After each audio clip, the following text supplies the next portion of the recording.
सो ऑक्सिलेशन्स start केलं right. Oscillation मध्ये graphical representation of displacement, velocity and acceleration. उसमें table format दिया था ना राइट.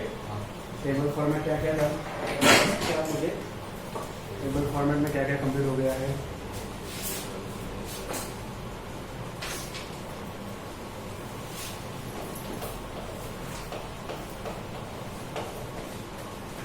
आज क्या डेट है बोलो. 13 मई.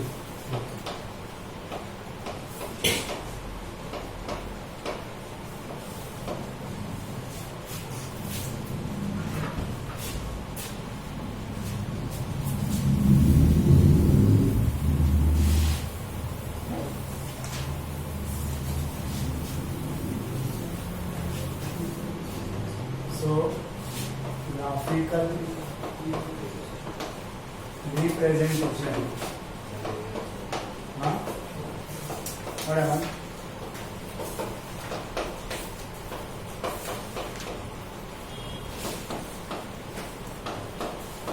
When motion starts from main position. अगर मोशन आपका मेन पोजीशन से स्टार्ट हो रहा है तो स्टार्ट हो रहा है मतलब t इज इक्वल टू 0 लेना है एंड मेन पोजीशन पे मतलब x इज इक्वल टू 0 लेना है स्टार्टिंग का. बराबर है. और x इज इक्वल टू 0 मतलब समझो ये मोशन का मेन पोजीशन है. x इज इक्वल टू 0 मतलब अभी वो राइट में जाएगा. किधर पे जाएगा. x is equal to +8. उसके बाद फिर से रिटर्न आएगा. उसके बाद फिर से इधर जाएगा लेफ्ट में जाएगा. इधर जा सकता है maximum x is equal to -8. ठीक है. तो अगर x इज इक्वल टू 0 है तो x का जनरल फॉर्मूला मैंने आपको बताया था a sin ωt+ϕ. लेकिन आपका मोशन अगर मेन पोजीशन से स्टार्ट हो रहा है तो ϕ का वैल्यू क्या होता है 0 होता है. इसका मतलब आपका x का वैल्यू क्या हो जाएगा a sin ωt. आप बोलोगे सर अभी तो आपने बताया x इज इक्वल टू 0 है. अभी x का एक फॉर्मूला आ गया. x इज इक्वल टू 0 कब है स्टार्टिंग के लिए. जैसे टाइम आगे बढ़ेगा वैसे x का वैल्यू चेंज होगा. और वो किसके हिसाब से चेंज होगा ये फॉर्मूले के हिसाब से. फाई 0 क्यों माना है क्योंकि आपका स्टार्ट पॉइंट मेन पोजिशन है. इसलिए स्टार्ट आपका x इज इक्वल टू 0 से होगा ना तो फाई का वैल्यू भी 0. फाई मतलब क्या रहता है सिंपल मीडियल के टर्म में अगर आपका ये मेन पोजीशन है और ये आपका एक्सट्रीम पोजीशन है. अगर आपका मोशन इधर से चालू हो रहा है आपका स्टार्टिंग पॉइंट ये नहीं है. समझ ये है ये भी नहीं है और ये भी नहीं है. इनिशियली सम एंगल है ना that initial angle is phi. But अगर आपका मोशन इधर से चालू हो रहा है तो फाई कितना होगा 0. ठीक है. सिमिलरली इसको डिफरेंशिएट करेंगे तो वेलोसिटी मिलता है. इसका वैल्यू मिला था a ओमेगा क्रॉस ओमेगा होता. इसके बाद वेलोसिटी को डिफरेंशिएट करोगे तो फॉर्मूला मिला था -a omega square sin omega t right. उसके बाद हमने टेबल ड्रॉ किया था. किया था टेबल ड्रॉ राइट. इसमें पहला रो था आपका t का. उसके बाद ओमेगा t का था राइट. t कैसे लेना है 0 लेना है. उसके बाद t/4 लेना है. उसके बाद t/2 लेना है. Then 3t/4. उसके बाद t. ओके ये आपका लास्ट वन. ठीक है. ओमेगा टी का वैल्यू करस्पॉन्डिंग ओमेगा टी इधर 0 था. इधर π/2 इधर पाई इधर 3π/2 आया था और इधर 2π ऐसे आया था ना. इसके बाद वेलोसिटी का डिस्प्लेसमेंट आ गया था. ये 0 है ना तो साइन 0 0 तो आंसर बचेगा 0. ये π/2 हो गया तो साइन π/2 1 तो आंसर बचेगा a. 0 a फिर से किधर जाएगा वो 0 पे ना किधर जाएगा 0. ये एक गैप जो है ना वो t/4 का है या फिर π/2 का. ये जो एक गैप है ना कितना है t/4 या π/2 का. ठीक है. तो उसके बाद किधर आ रहा है वो 0 के बाद माइनस ए पे आएगा, उसके बाद फिर से रिटर्न किधर आएगा, 0 पे आएगा। उसके आगे भी बोल सकते हैं इधर प्लस ए पे आ सकता है, जब ये क्या रहेगा 3t/4 t/4 5t/4 की रहेगा, ठीक है। और इधर π/2 2π/2 3π/2 4π/2 5π/2 ये उन्होंने दिया नहीं रहेगा टेबल में, लेकिन मैं आपको एक्स्ट्रा बता रहा हूँ, दिया है, ठीक है। उसके बाद इधर वैल्यू क्या है, उसके बाद इधर आएगा वेलोसिटी, इसके बाद आएगा वेलोसिटी बरोबर कड़ी दाबा ये खत्म वगैरह कर सकते दरवाजा प्रेस करूँ,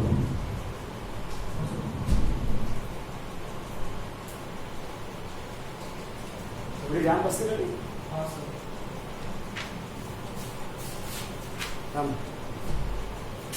okay, so v is equal to a omega cos omega t. When omega t is equal to 0, answer will be only a omega, तो a omega आएगा, मतलब इधर।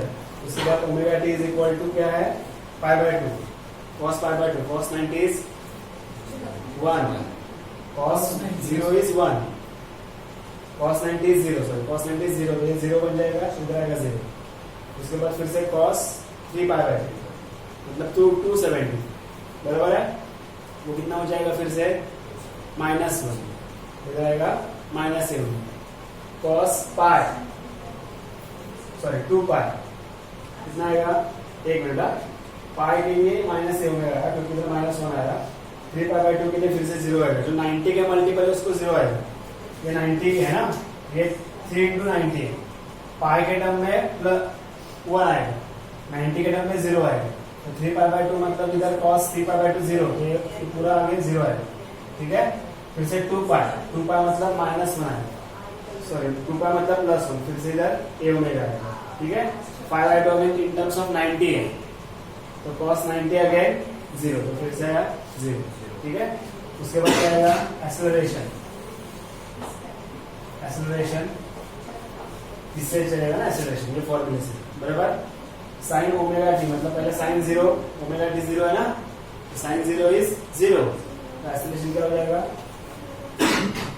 उसके बाद साइन π/2, साइन π/2 1 होता है ना, लेकिन साइन π/2 1 मतलब ये 1 है, लेकिन ये -ओमेगा² है, तो बचेगा कौन, -ओमेगा²।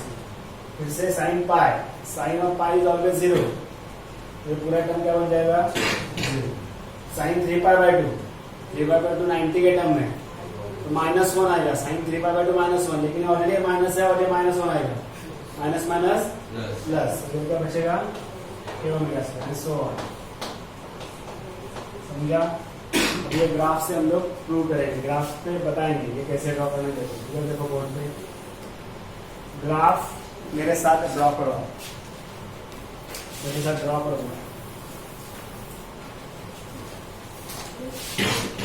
ये टेबल हमने ऑलरेडी कॉपी कर लिया, आई थिंक टेबल हमने लिखा है ना, इससे ग्राफ ड्रॉ कर दो।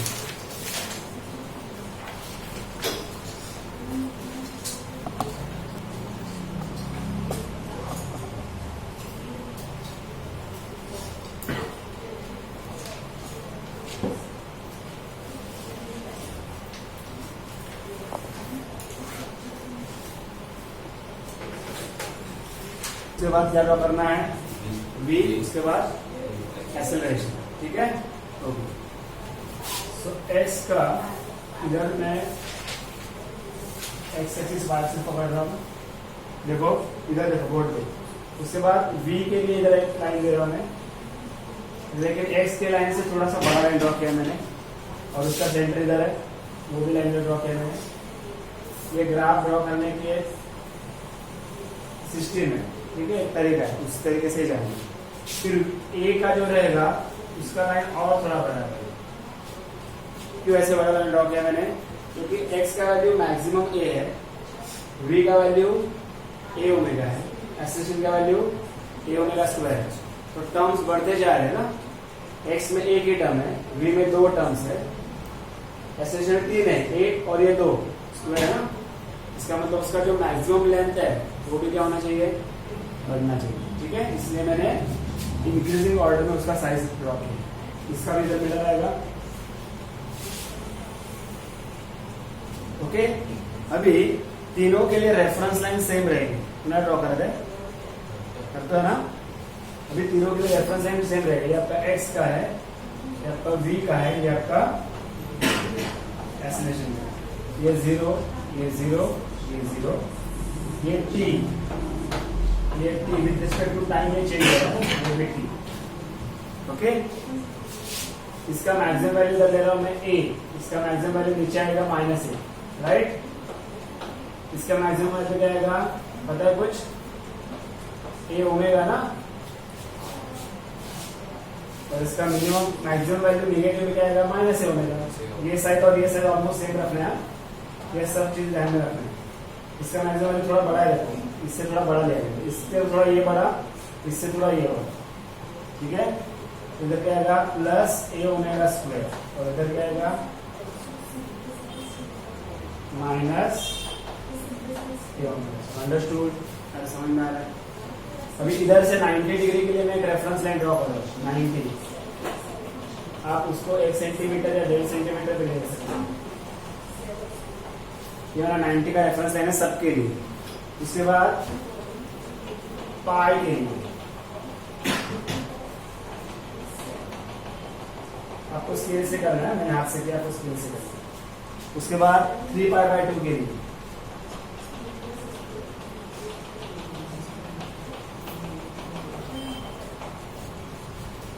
उसके बाद 2π के लिए, तुझे अच्छा है ना जगह है।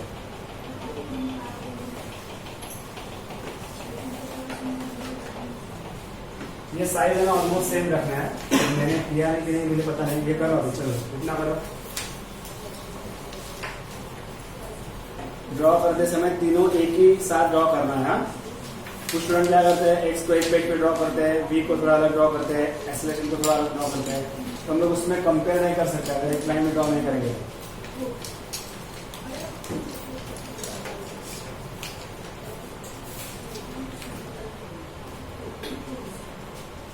ये ऐसे रेफरेंस लाइन है, इसका वैल्यू कितना है π/2। इसका अगर इसको हम लोग टाइम के टर्म में ले रहे हैं ना, तो π/2 मत देखो, टाइम के टर्म में क्या है, पहला 0, उसके बाद t/4, तो ये 0 का आ गया, ये t/4, उसके बाद t/2, उसके बाद 3t/4, इसके बाद t, उसके बाद क्या आता है, अगर है पॉसिबल तो ड्रॉ करो, प्रॉब्लम नहीं है।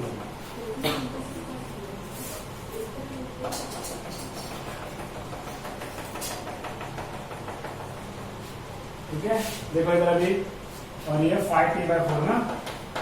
चलो बोर्ड पे देखो अभी, x का वैल्यू पहले क्या है 0, 0 के बाद किधर जा रहा है a पे, 0 से स्टार्ट कर रहा हूं मैं, 0 के बाद किधर जा रहा है a पे, a के बाद किधर जा रहा है 0। लक्ष द्या, 3 मार्क अच्छे, 2-3 मार्क अच्छे तुमच्या, ए नंतर कुठे जाणार आहे 0 पे जा रहा है। 5t/, देखो वेरीफाई करो, t/2 पे किधर है वो 0 पे, चेक करो t/2 पे किधर है 0 पे, 3t/4 पे किधर है -6, 3t/4 पे किधर है -है। समझ में आ रहा है क्या? फिर t को किधर है 0 पे, तो t को पहले पॉइंट मार्क करो, उसके बाद 5t/4 को किधर है a पे, इधर किधर आएगा, इसका लाइन याद है 8। तो अभी इसको ये साइन कर्व है ना, इसको ट्रायंगुलर ऐसे ज्वाइन मत करो, ऐसे उसको सर्कल जैसा ज्वाइन करो। समझ में आ रहा है? ऐसे अंडरस्टूड? कैसे क्या समझा? आप करो, चलो एक्स के लिए करो।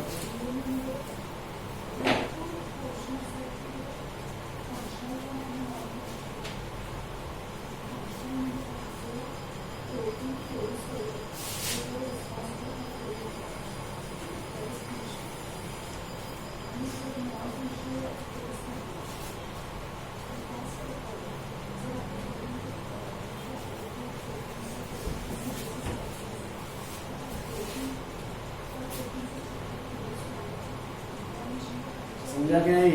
ये लेंथ ऊपर नीचे मत करो, ये एक ही लाइन जैसे इसका लाइन ड्रॉ मत करो, लेकिन आपको याद रखना है कि इसका लाइन मैक्सिमम उतना होना चाहिए। ठीक है, आ गया है ना। नेक्स्ट क्या है बताओ, नेक्स्ट क्या है मैथ, नेक्स्ट क्या है वेलोसिटी है ना, मैथ वेलोसिटी का ग्राफ ये है राइट।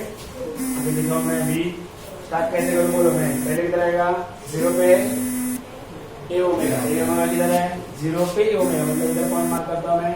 उसके बाद नीचे जा t/4 पे कितना है 0, तो t/4 मेरा ये लाइन है ना, इसलिए इधर क्या आएगा 0।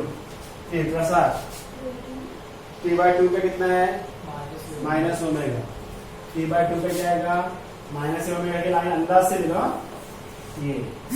फिर 3t/4 पे कितना है 0, यस 3t/4 पे 0। अमन t पे ए ओमेगा, t पे ए ओमेगा, समझ में आ रहा है ना। और फिर 5t/4 पे 0। इसमें किसी को डाउट है, जो कुछ मैंने ड्रॉ किया वो पहले पेंसिल से बोल्ड करो फिर ड्राइंग करो। इधर देखो अभी वो करते समय भी क्या करो, इधर से थोड़ा चालू करने में प्रॉब्लम हो जाता है ना, तो क्या करो उल्टा उल्टा करोगे तो नहीं चलेगा।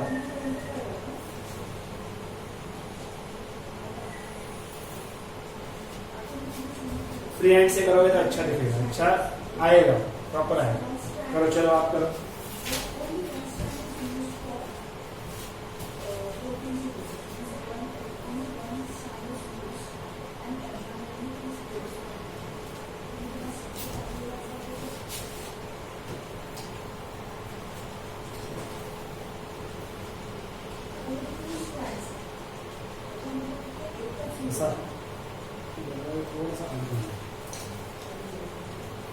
थोड़ा सा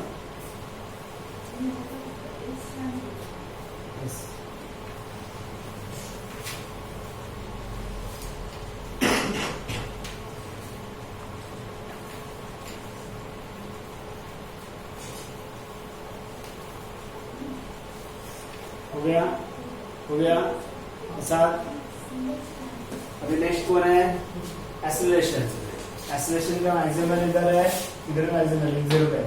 स्टार्ट कैसे हो रहा है 0 पे 0, t/4 पे माइनस ओमेगा स्क्वायर, मतलब 0 पे 0, उसके बाद इधर में तो माइनस ओमेगा स्क्वायर। अभी आपको याद होना चाहिए।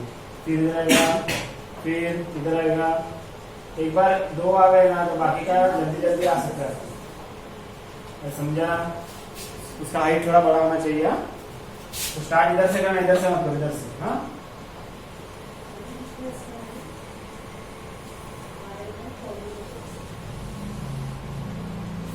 चलो प्रॉपर त्रिकोण नाही वाटला पाहिजे, थोडासा कर्व पाडलं त्याचं, कर्व करो, पूरा पॉइंटेड मत करो, ट्रायंगल नहीं लगा चाहिए।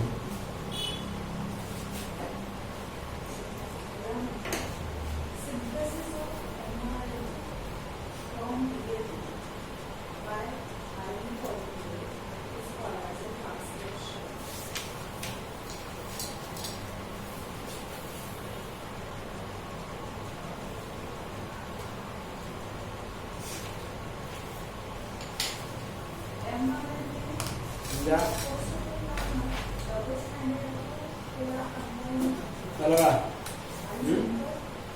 ओके, चलो आगे बढ़ू मैं। हाँ ओके चलो। अब इसमें ये हम लोगों ने देखा कि ये मोशन स्टार्ट हो रहा है मेन पोजीशन से, राइट। तो इसका मतलब अगर ये ऑब्जर्व करोगे, देखो इधर ये सब कर्व जो है ना वो साइन कॉस के कर्व है, तो ये जो एक्स है वो साइन कर्व है, ये एक्सेलरेशन है वो भी साइन कर्व है। जो कर्व 0 पे 0 रहता है ना वो साइन कर्व है, ये कर्व 0 पे 0 पे है, ये एक्सेलरेशन भी 0 पे 0 पे है, मतलब 0 की स्टार्टिंग पे 0 पे ही है, वो सब कौन से कर्व है साइन कर्व है। लेकिन जो कर्व 0 पे 1 रहता है, 0 पे ये किधर है 1, तो ये कौन सा कर्व है कॉस कर्व है। इधर तक इतना समझा, ठीक है। इधर देखो इन दोनों में π/2 का फेज डिफरेंस है ना, टाइम का t/4 है, लेकिन आप अगर एंगल में देखोगे फेज एंगल तो कितने का डिफरेंस है 90 डिग्री का। 90 डिग्री मतलब π/2 का। इसका मतलब अगर आप इधर प्रॉपरली देखोगे, इस पे अगर मैं हाथ रखता हूं तो स्ट्रक्चर सेम दिख रहा है, देखो आपको इसका स्ट्रक्चर सेम दिख रहा है। अगर इस पे हाथ रखता हूं दिख रहा है ना, कि नहीं दिख रहा है? इसका मतलब इतना गैप है दोनों के बीच में। ये गैप एंगुलर टर्म में वो पाई बाय 2 का गैप होता है, टाइम के टर्म में d/4 है, लेकिन एंगल के टर्म में कितना है? Pi by 2। इसका मतलब there is a phase difference of pi by 2 between which graph? Displacement and velocity graph, right? Similarly अगर मैं इधर इसको हाथ रखता हूं तो ये और ये सेम दिख रहा है, इसका मतलब इतना डिफरेंस है, फिर से वो डिफरेंस कितने का है? पाई बाय 2 फेज एंगल का है। इसका मतलब एक्सेलरेशन एंड वेलोसिटी ग्राफ में कितना फेज डिफरेंस है? Pi by 2। अभी ये दोनों में देखो, ये दोनों में इसको मुझे इस पे पूरा हाथ डालना पड़ रहा है, तब ये सेम हो रहा है ना? तो डिफरेंस दोनों में कितना है? Pi by 2 and pi by 2, मतलब टोटल डिफरेंस कितना हो गया? पाई का हो गया। कितना हो गया? इसका मतलब displacement and acceleration are opposite in phase. Opposite in phase मतलब उनमें फेज डिफरेंस कितना होता है? 180 डिग्री, मतलब पाई रेडियन का। अरे समझा? तो डिस्प्लेसमेंट वेलोसिटी कर्व में पाई बाय 2 का डिफरेंस है, फेज डिफरेंस। वेलोसिटी एक्सेलरेशन में पाई बाय 2 का फेज डिफरेंस है, बट डिस्प्लेसमेंट एंड एक्सेलरेशन में 180 मतलब पाई रेडियन का फेज डिफरेंस है। अरे समझा? पक्का? ठीक है। अब इससे उन लोग को देखना है जब मोशन स्टार्ट होगा एक्सट्रीम पोजीशन से। लक्ष्य दे आप। सो व्हेन मोशन स्टार्ट्स, लक्ष्य दे आप, please see on the board. When SHM starts at extreme position, इधर से एक्सट्रीम, चाहे वो प्लस ए हो या माइनस ए हो। इसका मतलब स्टार्ट मतलब t = 0, लेकिन एक्सट्रीम से स्टार्ट हो रहा है मतलब ऐसा वैल्यू प्लस या माइनस ए। ठीक है? तो उस वक्त जो जनरल फॉर्मूला है हमारा x का, वो फॉर्मूला क्या हो जाएगा? जनरल फॉर्मूला क्या है? a sin ωt + phi है ना? लेकिन जब वो एक्सट्रीम पोजीशन से स्टार्ट होता है तो पाई का वैल्यू 180 रहता है। कितना रहता है? 90 डिग्री रहेगा। कितना रहेगा? पाई का वैल्यू 90 डिग्री। मैंने सिखाया था जब x का वैल्यू आपका ±a, तो पाई का वैल्यू आपका 90 डिग्री रहेगा, t = 0 पे। ठीक है? तो ये राइट a sin ωt + 90 मतलब पाई बाय 2, 90 मतलब कितना? Pi by 2। तो साइन पाई बाय 2 + थीटा मतलब cos थीटा। आंसर क्या आएगा? cos omega. Negative plus minus sine, तो a का x का आंसर क्या आएगा? x = a cos ωt। अभी v कैसे ऑप्शन होता है? v इसका डेरिवेटिव लेने के बाद v = dx/dt। अगर इसका डेरिवेटिव लेते हैं तो